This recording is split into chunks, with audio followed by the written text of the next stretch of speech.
It starts with a simple text message. You look at your phone, see the name lighting up the screen, and before you even read the words, your stomach immediately tightens. You already know what it is: a favor, a request, a seemingly harmless imposition. And you know exactly what you will say. You will say yes. You will type back, "No problem," or "Sure, I can help." Even though your chest feels heavy, even though you are completely exhausted, even though every fiber of your being is quietly screaming for just one evening of uninterrupted rest. You hit send, smiling at a screen no one else sees.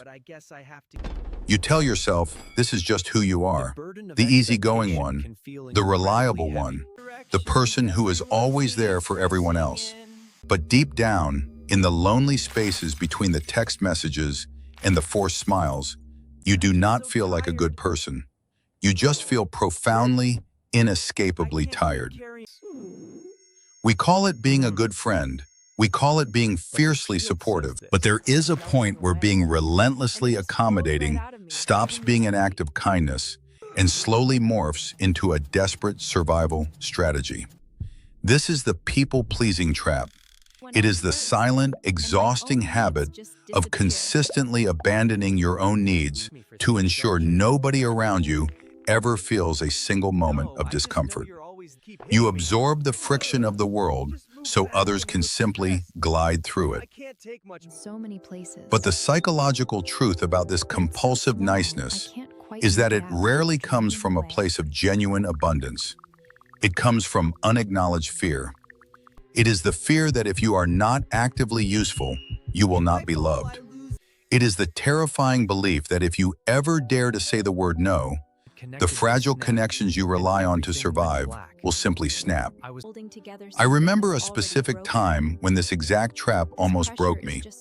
A friend asked me to help them pack and move out of their apartment. It was terribly last minute, the kind of planning that completely disregards anyone else's schedule. I had plans that evening to just sit alone in my living room and recover from a grueling, high-stress week. Yet the moment the question was asked, the old reflex kicked in. "Of course," I said. I spent the entire night taping heavy boxes, carrying awkward furniture down 3 flights of stairs in the humid dark. We did not finish until 2 in the morning. I drove home in a complete daze, every muscle screaming, feeling that familiar, hollow pride of having been the savior, the dependable guy. I went to sleep actually believing I had secured my permanent place in their life through my physical sacrifice. The next morning, I woke up late, still bone-tired and sore. I opened social media out of pure mindless habit. Right at the top of my feed was a story posted by that exact same friend. They were at a crowded, sunny brunch spot, laughing over drinks with a large group of people. The caption casually read, "Weekend vibes." They had not invited me. They had not even bothered to send a simple text to say thank you for the night before. I sat there in bed, staring at the glowing screen, feeling a cold, sharp stone drop into the bottom of my stomach. It was not just anger that I felt. It was total, suffocating humiliation. I felt completely used. But the absolute hardest truth to swallow in that terrible moment was not that my friend was thoughtless or selfish. The hardest truth was that I had willingly handed them the tools to use me. You cannot treat your own boundaries like mere suggestions and then silently resent the world for walking right over them. This dynamic reveals the hidden, painful architecture of the people pleaser. You constantly offer up your time, your emotional energy, and your physical comfort on a silver platter, secretly hoping someone will eventually refuse the platter and decide to take care of you instead. But they rarely do. People will naturally consume whatever you freely offer. When you constantly say yes, you are not actually teaching people how much you care about them. You are teaching them exactly how little you care about yourself. We fall into this trap because somewhere along the way, we internalized a devastating, invisible lie. We started to believe our baseline existence is simply not enough. We operate under the assumption that we have to pay rent for the space we occupy in other people's lives, using our immediate compliance as currency. We think that if we demand absolutely nothing and provide absolutely everything, we will finally be safe. This deep reflex to accommodate bleeds into every corner of our lives, often in subtle ways we do not even recognize until we are already trapped. Think about the conversations you tolerate just to avoid being the odd one out. This is exactly how toxic gossip hooks your brain and pulls you in. You are sitting in the break room at work, and a colleague starts gossiping aggressively about someone else on the team. You do not agree with what they are saying. You actually feel physically gross just listening to it. But what do? You nod your head. You let out a soft, non-committal laugh. You get hooked into the drama not because you are a malicious person, but because your brain perceives disagreeing as a literal social threat. The primitive part of your mind screams that if you disrupt the group's harmony, you will be cast out and isolated. So you swallow your integrity just to keep the peace. Or consider the daily micro-compromises you make without a second thought. A friend wants to go to a loud, expensive restaurant you actively hate. You smile and say, "That sounds great to me." A coworker asks you to cover a minor task 5 minutes before you clock out on a Friday. You force a cheerful tone and say, "No worries, I will get to it." You are constantly smoothing out the edges of your own life so you do not accidentally bump into someone else's ego. But here is the painfully sharp reality you must eventually face. The peace you think you are keeping is not actually real. It is an artificial harmony funded entirely by your internal suffering. You are avoiding external conflict by constantly waging a quiet, violent war against yourself. Over time, you do not just lose your free time or your energy. You lose the distinct, grounded sense of who you actually are. This is exactly where we need to stop and invite in a massive wave of self-compassion. If you see yourself reflected in this painful pattern, you need to understand right now that this does not make you weak. It does not mean you lack a spine or a personality.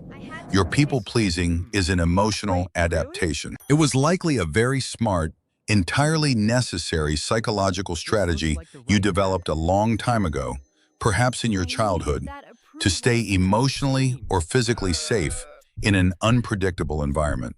It kept you out of trouble. It got you noticed when you felt entirely invisible. You learned to perfectly read the emotional temperature of a room before even taking a breath. That is a brilliant, highly attuned survival skill. But it is a terrible, unstable foundation for a healthy adult life. What kept you safe in the past is exactly the heavy armor that is suffocating you in the present. I vividly remember the first time I actually tried to stop the cycle. It was a few weeks after that disastrous moving night. A different friend texted me, asking if I could drive an hour out of my way on a Saturday morning to help them pick up some heavy furniture. The old reflex immediately flared up. My fingers hovered over the keyboard, instinctively ready to type, "Sure, whatever you need." My chest tightened up. My heart rate actually spiked. The mere thought of disappointing them felt physically dangerous to my nervous system. But I stopped. I remembered staring at that brunch photo on my phone. I took a slow, deep breath, and with literal trembling fingers I typed, "I cannot do that this weekend. I really need to rest." I hit send and threw my phone across the bed like it was on fire. I waited for the relationship to end, but the angry paragraph never came. They simply replied, "No worries at all. I will ask my brother." The world did not end. The sky did not fall. I had set a firm boundary, and I survived the interaction. Setting boundaries when you are heavily conditioned to please people feels like willingly stepping off a cliff. But there is a way to do it that does not require you to become a cold or aggressive person. You do not have to launch into a defensive, explanatory speech. The most powerful practical tool you can develop right now is the short sentence combined with a friendly alternative. When someone asks for your entire weekend, you say, I cannot commit to Saturday, but I would love to grab a quick coffee with you on Tuesday. You clearly decline the heavy request, but you still affirm the underlying relationship. You show them you care without sacrificing your own sanity to prove it. You can use a similar kind of subtle strength in those trapped conversations where you feel deeply obligated to agree. When you are pulled into office drama or toxic gossip that makes you uncomfortable, you do not need to stand up and deliver a moral lecture to the room. Instead, use a neutral, emotionally flat exit phrase. When they pause and wait for you to agree about how awful a certain coworker is, you softly say, I have not really noticed that myself. You gracefully withdraw the emotional fuel, and you will be absolutely amazed at how quickly people move on and change the subject. Breaking the ingrained habit of being too nice is really about becoming honest. It is realizing that a yes born out of silent resentment is just a lie disguised as a favor. When you start saying no, people will inevitably be disappointed. Let them experience a momentary inconvenience. They are adults. They will survive it. And much more importantly, so will you. You will finally discover the profound, quiet relief of living a life where your word actually means something real. Because you are not just a convenient tool for other people's lives. You are allowed to rest. You are allowed to take up space. You are allowed to simply belong to yourself.